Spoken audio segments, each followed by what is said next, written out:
we have a first for today because, as I said, the first time ever we have a Jonathan. I've had two Renees, three Sarahs, and no Jonathans or any version of it. So we have Jonathan today, who's going to share some amazing poetry on the Smokin Poetry podcast. Arthur Belfield is back to help out co-host, and we have extraordinary cameraman back there, Andrew Ingram, who might yell silly things from the audience. I don't know. Maybe. But let's talk about Jonathan. Hi. Hi. So what are you doing here? He asked me if I came here often, so. Yeah, I was working on picking art up just a minute ago. Yeah. I don't know if I was getting anywhere though. No. Yeah. No. Well, what kind of lines do you like to do? I mean, that's why we're here. You like to do lines, right? What kind of lines? Not necessarily pickup lines, but lines. No, it's funny because then it just made me think of a poem that I have. It's about when I used to use cocaine a little bit and how you can't sleep on that. But yeah, that's why I was chuckling. I apologize. And usually we talk a few minutes before we get to the art, but I want to hear this poem all of a sudden. Shoot. I mean, what do you got memorized here? Not the whole thing. I don't have anything memorized. Oh, okay. Yeah. Well, we'll get to that. Well, now I have to start looking it up because otherwise it's going to take me forever to find it. Okay, let's look it up. I mean, I can talk while I look for it. All right, we'll talk and look for poems. So, but So anyways, he's a poet. yes, Oh yeah, that's what I'm doing here. yeah. Poet, spoken word artist. Not just trying to get a date with Arthur, but also we got some. That's what lines we were talking about. Let's talk about poetry. Indeed. How long have you been a poet? Honestly, realistically, I don't consider myself a poet. I like to say that I like to write poetry, but I believe a poet at least has a book somewhere, and that's not me. I just enjoy writing it occasionally. I started again when I was like 20, 21-ish, just because a poem that I shared the other night at open mic was the first one that I wrote getting back into it. It was called Reverie, just because I couldn't sleep. Like, I'd been awake for like 3 weeks, and I was getting really freaking annoyed. So I was sitting outside in the next classroom that I had to be in at this community college that I was attending, and I was writing a poem kind of yelling at the part of me that couldn't sleep, because sleep is nice sometimes.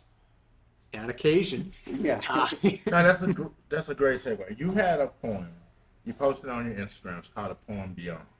And this kind of touches on what you were talking about when you say you don't feel that you're a poet.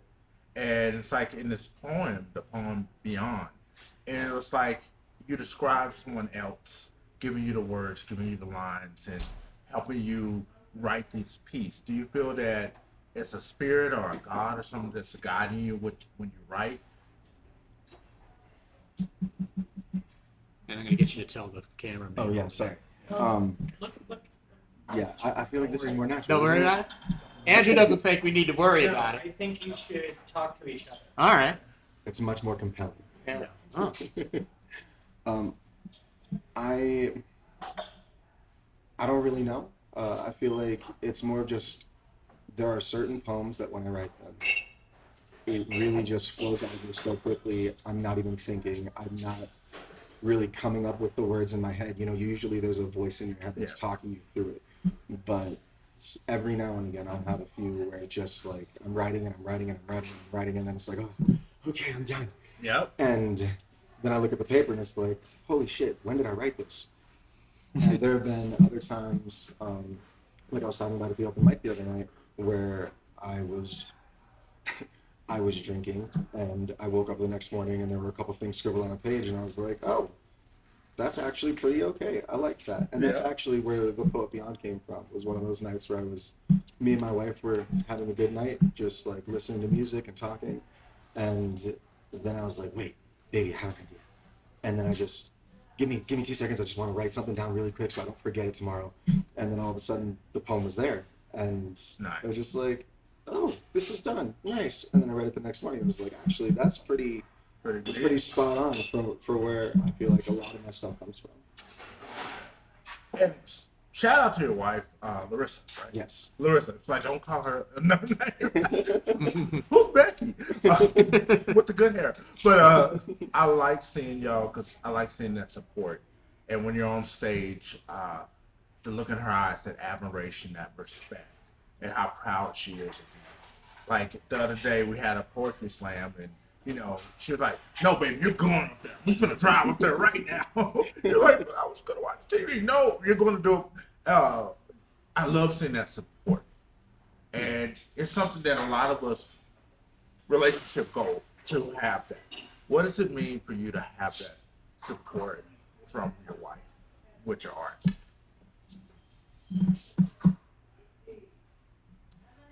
That's a tough one, man. People look up like God's just gonna give them the answer. They're like, "No, we give an answer."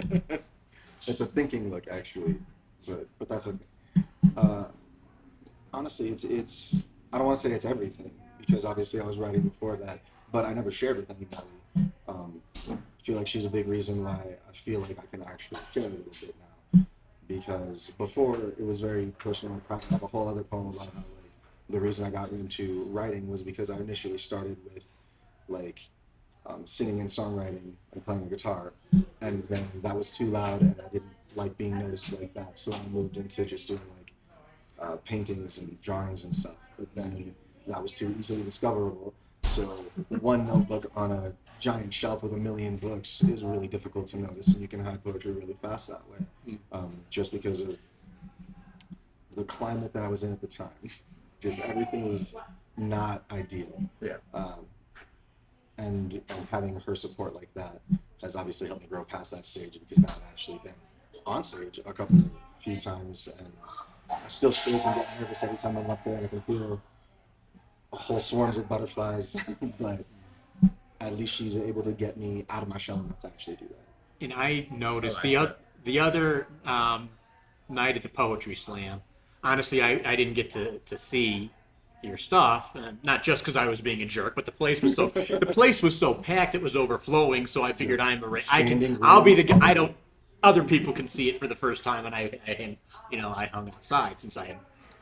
But Larissa was so proud of you. She came out and she was like, "Did you hear his stuff? It was so great."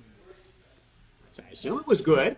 But I have heard your stuff on other occasions, and I love it. And I saw that this other thing you wrote on the Instagram. We were talking about our. That's how I talk. How old are you, Dan? I'm really I old. still call it the interweb sometimes, just because I think it's funny. I use that phrase too. I'm still friends with Tom from MySpace. But you posted this thing about the sailor story. Inspiration. And from I wasn't that kind of sailor, but I was Navy, and we were talking about that stuff. I love that. And that was amazing. We're back. We took a break. We came back, and all of a sudden, some kind of sci-fi discussion. We talked about that in my episode.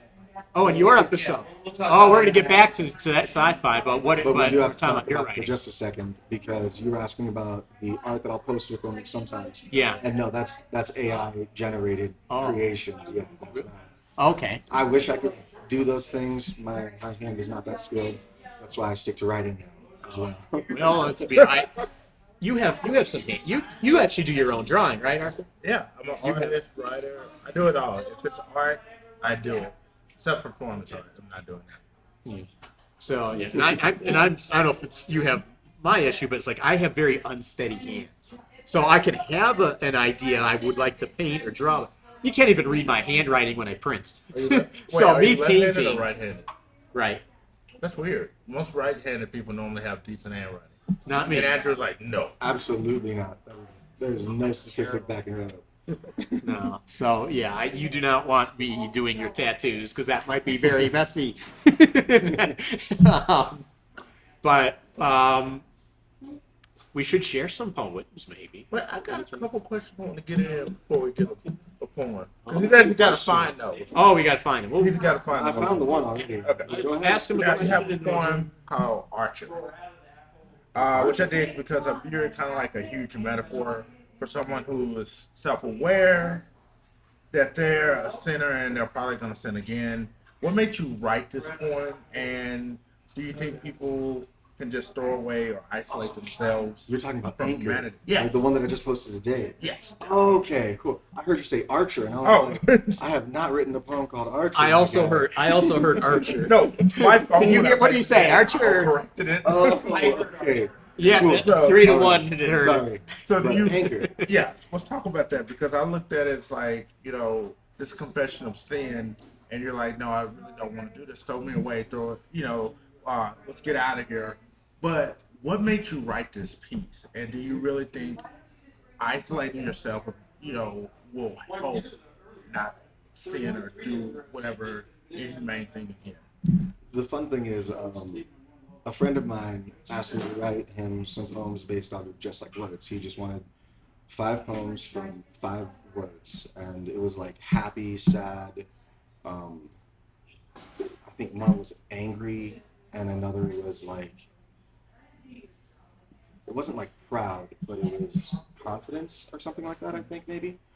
And then he told me to just pick a random word for the last one, and that's where I wrote it from.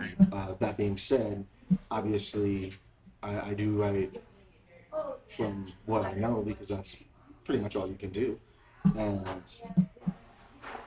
the inspiration for it, beyond just him saying write something that's sad, was I do feel like that a lot. Where it's just screw this. I'm sick of screwing it all up. I just would rather be done with the game because at least all the chips are down finally. But obviously, it's not like I think people are irredeemable. There's no reason, to fully give up. It's just one of those kinds of intrusive thoughts that pop in, and you need to actually face it real quick because otherwise it'll burrow and actually become a problem. So that's my whole thinking on it. But that was just because he wanted something sad. And, all right, I'll write you something dismal. I can do that. No, he has a poem. I don't know if you had a chance to read it, Mike. It's called, I believe, The Cup. And when I read it, I was like, this is about rape culture and guys buying drinks at chicks drinks at bar, and chicks like, no, I'm not drinking that. And he's like, no, it's like, it's becoming more and more common. Nobody wants to drink my drink. They're just pouring it out. Why don't you want to drink my drink? Here you go, drink it. But I was reading this off like, oh, dang, this is about rape culture. Like, it's deep in all your poems. This is why I gravitate towards your work. Like, seeing you on stage, you start crying and stuff like that. I'm like, he needs a hug. But what made you write this? I would rather not get into it too much. Okay, fair enough. But that's just for the sake of the privacy of my relationship. Yeah. Because it's not about rape culture in any way. It's a whole metaphor. Oh, wow. It's just there's a bunch of things layered so that I can talk about it, but not actually have to like tell you about it. You know what I mean? Yeah. Because your marital issue should probably remain private. That's true. And nothing about rape culture. It's But when you start a poem talking about, hey, here's a cup, here, drink this. No, you don't want to drink it. Why people don't want to drink my drinks? They're just pouring my drinks out. You said you want to go to the bar. You said you want to go to the again, that's the point, is that it's so I heavily love your layered in metaphor. interpretations. You can think whatever you want from it, but I know what it's actually about and what it means to me, and it just, we were having some issues at the time, and that was one that was written out of frustration. Yeah. Say less. Yeah. You gotta go home today. Are we taking this part of this? Am I editing this out? I don't know. It's all good. Yeah, I mean, I'm trying to speak carefully. This is It was a problem for a little bit. We're super solid, Yeah. and not like we have never not been. It's just, again, Things you get frustrated, and I decided to write something, and the best I could do to keep it still private while bleeding out my frustrations was to write the poem Cup. I like that poem. That's deep. I like how I got one thing out of it, and you're like, no, I layered the hell out of this. That's what art is all about, though. It is. You know, Interpretation. it belongs to me, but it also belongs to you, because you still have to take it in and interpret it.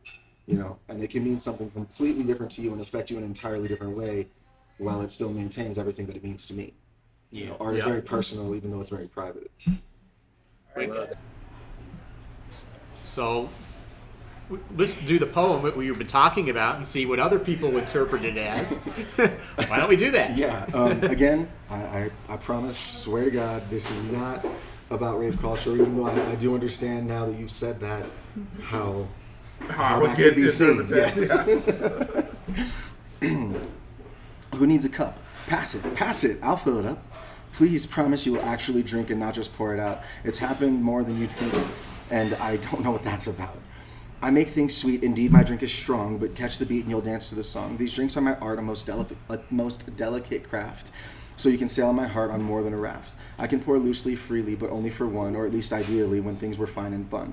I spill constantly straight into the glass, and yet the cup is pushed away with pass. You invited me out, you chose this bar, but I'd rather walk home than get back in the car. And it's just not worth it, all the pushback, and to see where I line up at the bottom of the stack. So, who's thirsty and needing and tired of needlessly bleeding? Who's sitting with an empty cup? Pass it, I'll fill it up. That is beautiful. And I do see how you can interpret it a couple different ways. Yeah. And well, you know, you have so many. You write about a variety of subjects. Do you have themes or that you tend to write about, or? I feel like mostly if there's a theme or a couple themes, it's either me not being able to sleep because that is constantly an issue, or it's about me not being able to write because sometimes I'll have an idea and I'll sit down and I'll write the first 2 lines and it's like I know that there's more, but I can't find it. And then it's just the most frustrating thing in the world because all of a sudden a month has passed and I haven't scribbled out any more than these 16 words that mean nothing yet because I still need to find the rest of the poem, you know? I like that. I still have to find the rest of the poem. He's been poetic in just his everyday speak. And you know, we talked about this with you and Nico. One thing that I have started doing a lot of, because I like you, I will sometimes write something and I'll have, you know, a few different parts, a few stanzas. Like this is great, but it's not a full poem, and I just can't finish it.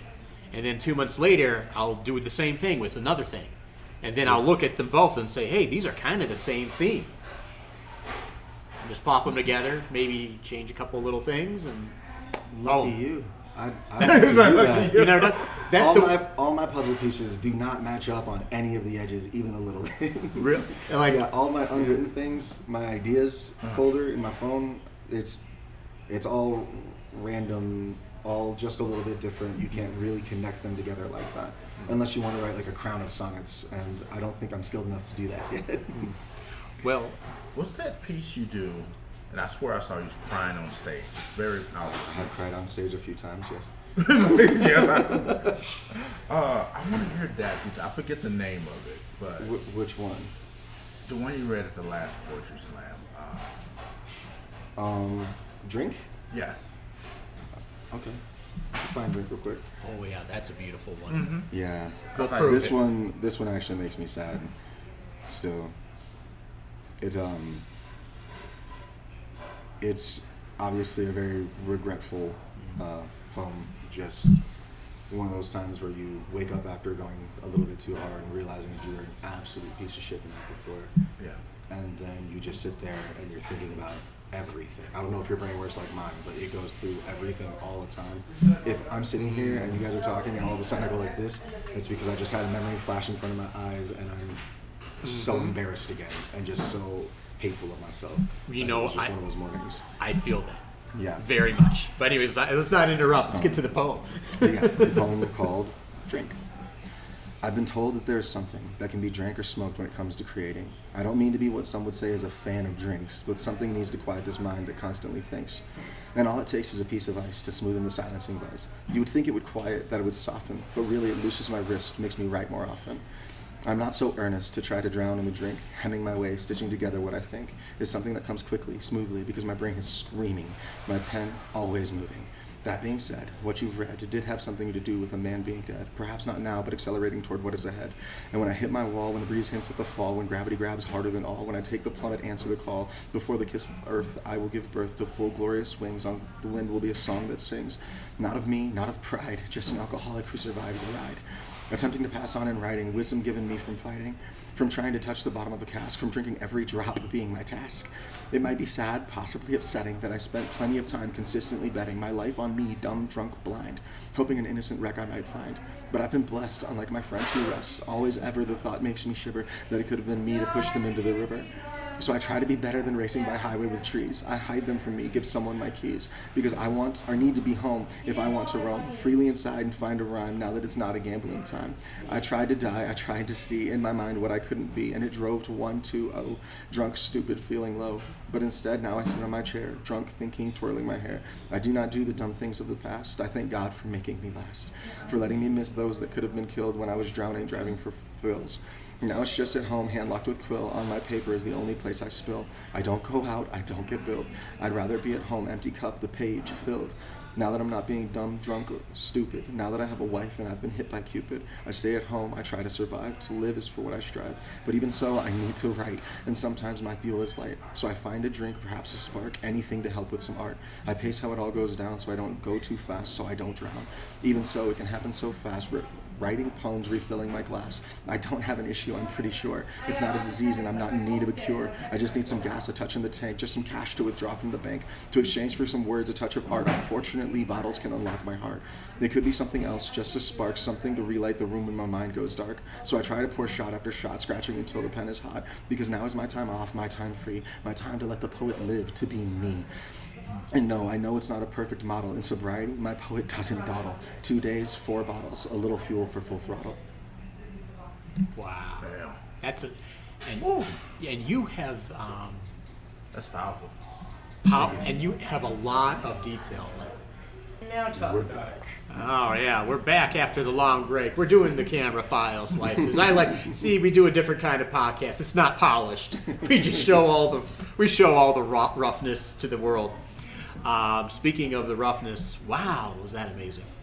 And we've heard you do that. We keep talking about the poetry slam. We probably should give a little more detail about like what we're talking about, so people can find this place. Yes. Poetry Slam is held the last Thursday of the month. Thursday? No. The Poetry Slam. I know when the Poetry Slam is. The last Saturday of every month. So we have 2 coming up September 30th. 5 o'clock, there's actually Jacinda Gabby's going to have a book release party.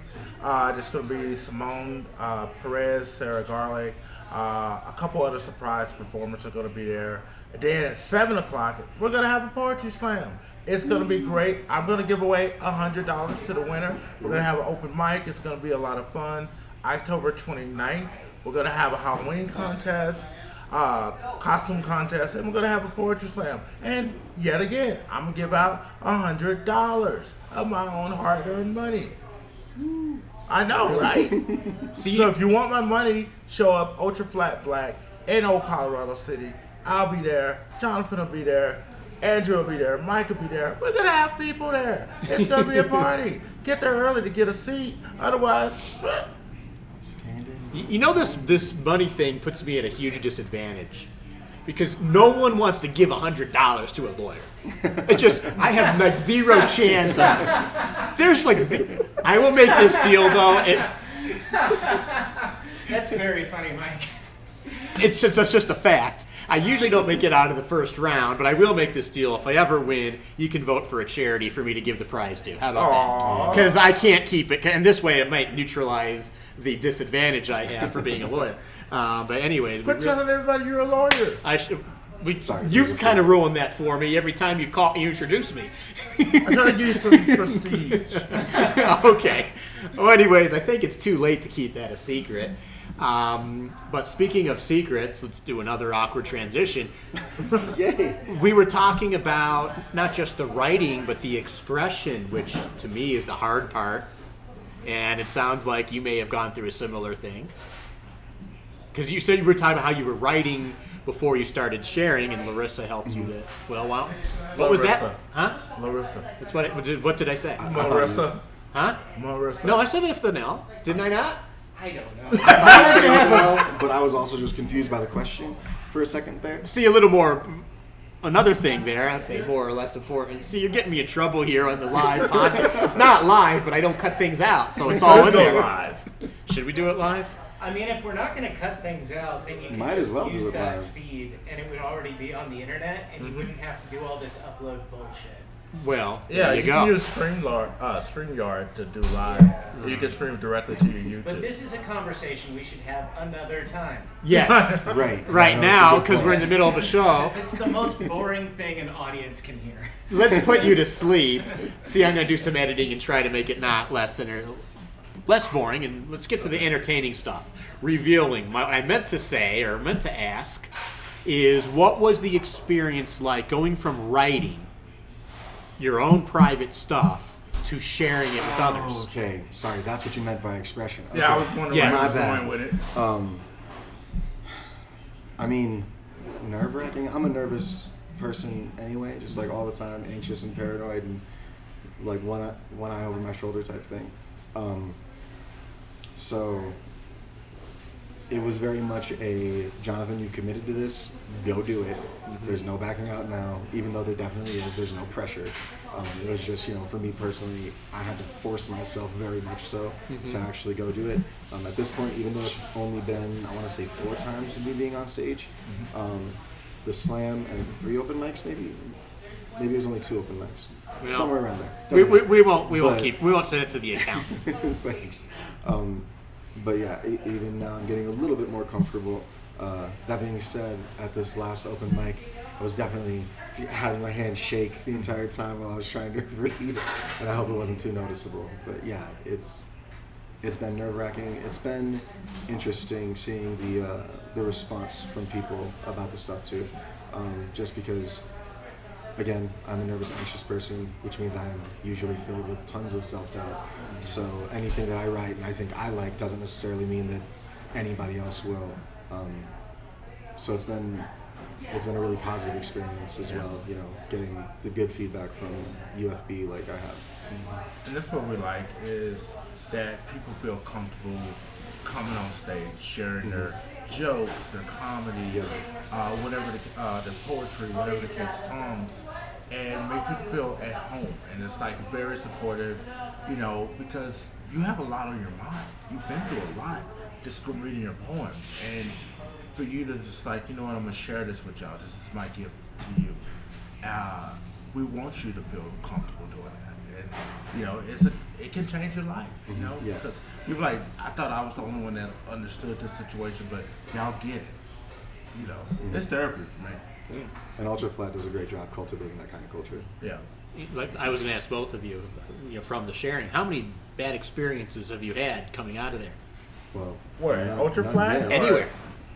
I mean, I've never had a bad experience sharing is my point. I mean, I'm not saying there's not some places where they're The made. rudest thing in the world to me, if somebody's on stage, and this happens to us all, and you have somebody in the audience that wants to talk super loud because what you're doing on stage isn't important. Nobody wants to hear that, but their conversation is just that important.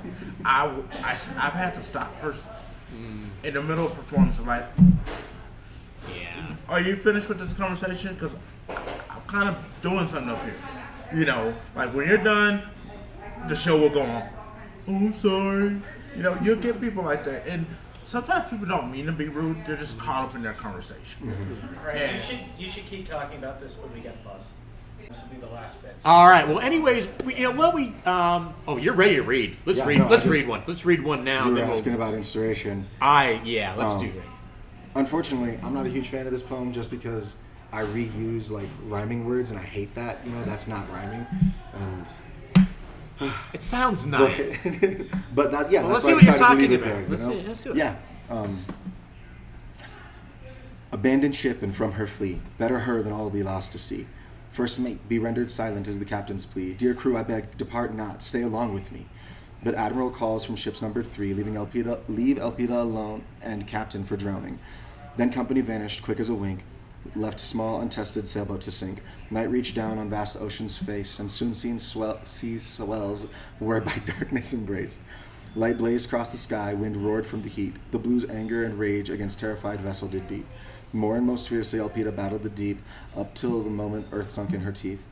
The storm screams on, endless as the heavens are deep, and for half a score years the sun from captain's eyes night did keep. Ugh. 2 times for every 5 did the captain despair, lost upon foreign soil, abandoned by fleet out there. To stumble upon natives, fate had it be, an amiable bunch, again the odd number 3. To restore a broken vessel, labored the 4. Sew up the hull, repair ruptured floors, and for a time, 2 times and 3 times more, toiled this group till there was work no more. And the sun, as of course it would be, broke the horizon and bore new day on the sea.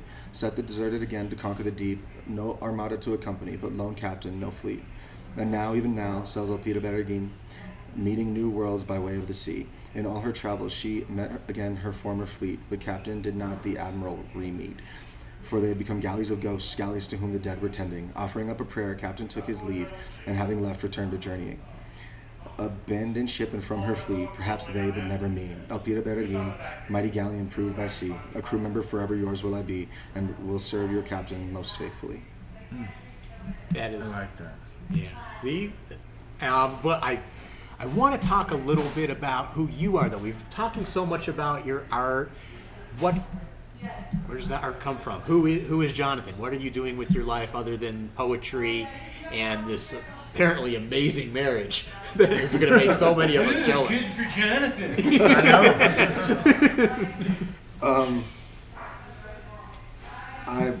I don't know. I'm doing private care. I'm not really doing much of anything. You say private care. What is home you're doing health care? Okay. Yeah. I was a CNA back in Minnesota and Iowa when I was living back there for a while, and I'm just working for somebody, like personally, helping take care of the mother. So you're basically helping someone who is I don't know if it's someone at the end of their life or their golden years or how you'd want to describe it. No, but I just feel like HIPAA is still a thing. Yeah. Oh, There's yeah. only so much I can talk Oh about. yeah. Let's say I'm So- going to even edit that even question because that was a silly question. No, But I mean, you can say he's. Yeah, that's why I kept Yeah, it it's broad like home strokes. health care. Broad strokes. Yeah. yeah, I want to be very broad, but I want to give the audience. Honestly, as long an as people don't know who you're working for. Oh, You're I am fine. very aware of what the laws are and Yeah. everything. It's just I like to be very much that's on fine. the right side of it. Yeah. I thought Mike was trying to, get an application. Like, how do I sign up? Sometimes He's like, I need that help. Honestly, I thought Mike was trying to get you in trouble, so you have to hire him. Oh, it's a good business tactic. more genuinely, I wanted to give the audience an impression of what what your life is like, what that work is like the emotions without revealing anything about the person. This is something that's very recent. Yeah. And honestly, it's a job type that I actually really enjoy. Like I said, I used to be a CNA back in my home area of Minnesota and Iowa. And I always enjoyed that kind of work just because at least you can go home and feel like you actually really help somebody. Yeah. And that's important to me. Like, I genuinely believe the only reason I'm here is to help people get to where they want to go. So like, it's just doing whatever they need. Obviously I have to cook and clean and help her with whatever it is that comes up. Yeah. And I don't know. I really like it. It's better than when I was trying to be a car salesman. Hey, yeah. Trying to suck the soul out of people. How long have you been in the healthcare industry, basically? I mean, in total, probably like 4 years or something like that. Because I've done private care a couple times, and then I also worked in a nursing home for. Oh wait, no. Okay, wait. Yeah, maybe like 5 years in total time. Is it something you would recommend to people who are interested in that kind of work? It takes a really specific person. Yeah. There's a lot of people who go into it and they stick with it because it's a good job, and it's steady work. You're never really going to go out unless you do something really stupid and illegal, and then obviously you're getting fired. Yeah. A little bit. And- a little fired. And those people will stick around to the point where they just kind of get what's the word I'm looking for? Hard-hearted is a different word, but dang it, I can't think of it right now. I'm sorry, but just A little they bit get of calloused. Yes, Yeah. thank you. Goodness gracious. Yeah, they get a little calloused, and it's really heartbreaking to see as somebody who actually wants to do the job well, and who wants to do it right, because for me, it was always important. Just like this is a real human life, you actually have to care about them like you would care about you, and that's really difficult for a lot of people to do, especially over a long period of time. So I would recommend it for people who can actually like handle that. But if you don't have an unlimited well of compassion, it's going to be a really difficult job to do for a long time and actually be able to do well, because there's a huge difference between showing up to work and actually doing the job and actually connecting with the people and actually being able to learn about them. That's a nice explanation. Now, I always have to ask the one question. I don't know if you want to ask any questions, or you know the question I always have to ask. Why do you write? Well, like I said, when I first started writing again as an adult, and I make that important distinction because obviously we all learned to write in school, or at least we were supposed to, and that doesn't really count to me. Initially, I was writing for music because I was trying to learn how to play guitar and make my own things happen. But I gave up on that, especially when there's people like Timon Perez. There's no point. No. You might as well just go home, take your guitar and go. Yeah, so eventually I whittled it down to just writing poetry, and it was just to get through things. It was my own personal therapy. It was me talking to myself and trying to just face whatever it is or deal with whatever it is, or at least just bleed a little bit of it out, because that's what Reverie was when I finally became an adult again. And since then, usually it's something that's like, there's this emotion and I want to tackle it so that I can get rid of it and go back to just being even. Other times I'll write just because like there's a poetry prompt. Like there was one of my favorite poems that I've written is called Merciful Reaper, and it starts with "And the Cemetery Was" because there was a prompt on poetrysoup.com that was write a poem that's starts with the phrase "and the cemetery was," and so I wrote a poem about the Grim Reaper who went and took this 7-year-old's life. And it's, when you read the poem, if you truly understand it, it's because she's like being abused and bullied and she's having a really terrible time, and so he decided to spare her the rest of everything else that was going to be terrible and took her home to the cemetery where she's finally safe now. And my mom hates that poem because she's like, Jonathan, you make it sound like the cemetery is the end of everything. And it's like, Mom, it's a beautiful metaphor. Shut up. It's fine. There will be That's editing. what I'm talking about. There will be Seasoning. editing in this episode. Well, I'm just. I'm Are like, we doing? What are we I'm like doing? 60% Mexican, like northeastern Mexico. Nice. Yeah, I think technically it's like Tehuacan or something like that. See, Maybe. that's why I miss Texas. I miss going to Mexico. Best times. Never been to Mexico. I am. I was born in Minnesota. I know you said. Yeah, on the You other- live in on the other Idaho. side. Idaho. Iowa. Why? Idaho. Well, I didn't choose it. I was a kid, man. You should have told Got your parents. adopted. This will be and great moved. material. You think I wanted to be one brown kid in a This town will of be great 5,000? material. Oh yeah, we'll do it I outside. legit count the black people in Colorado Springs. Me and Tommy. Are we ready? We've Okay. been rolling We'll for do it this whole outside entire later. time. Just Yeah. wrap up the episode. We're gonna wrap this one up and your do own it. plugs. Let people know what's up. Okay, let's do it. Yeah. So how do we find you? I'm going to pronounce Oh. it wrong too. Just tell them. How do we find you? I'm on, Instagram and Tumblr. It's Song of Sutarima. Sutarima is spelled exactly like you would spell it if you know Spanish. Just Sutarima. And what does that mean? It's a name that I made. It's from Basque, actually, and it means like fire soul fire. Ooh. Nice. Yeah. We decided we wanted it when we got married because I was adopted. My name was Roma, and then it was Plank, and I hated my name, Jonathan Jordan Plank. Just doesn't sound like me.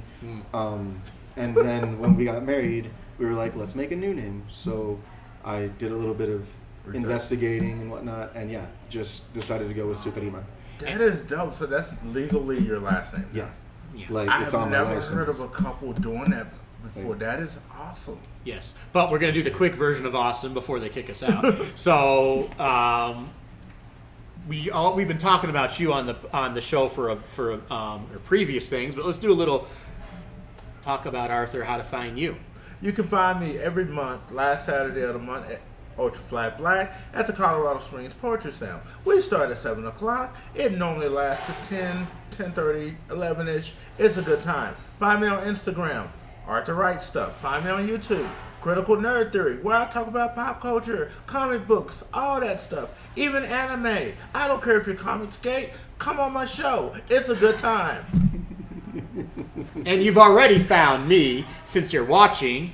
But let's give a little shout out to our host of the day, Western Omelet. Woo! The food here is amazing. The coffee's amazing. They have the best green chili in town. I'm a bigger green chili fan than I guess you guys are, but we all had a great meals here. And look at this artwork. This is beautiful stuff here. I just like steak. Me too. And they I have want steak. steak at all I had times. pork chops, eggs. It's great here. Check it out. And Where's it at? what is the address here? I forgot already. It's in old Colorado City. I'm doing so many addresses. 16 South Walnut Street, right? I think it's 16 South. This is how we find our addresses here. Western Omelet. It's in Colorado Springs. You can find it. 16 South Walnut Street. What are You were right. We figured it out. Mike. Mike, we're okay. You did a good job. Sit down, finish the episode. I'm My being God. silly. Anything else you want to say before we hit the stop button? Because I'm about to say stop, and we'll see you next time on the Smokin' Poetry podcast, and there will be new great stuff. See you next time.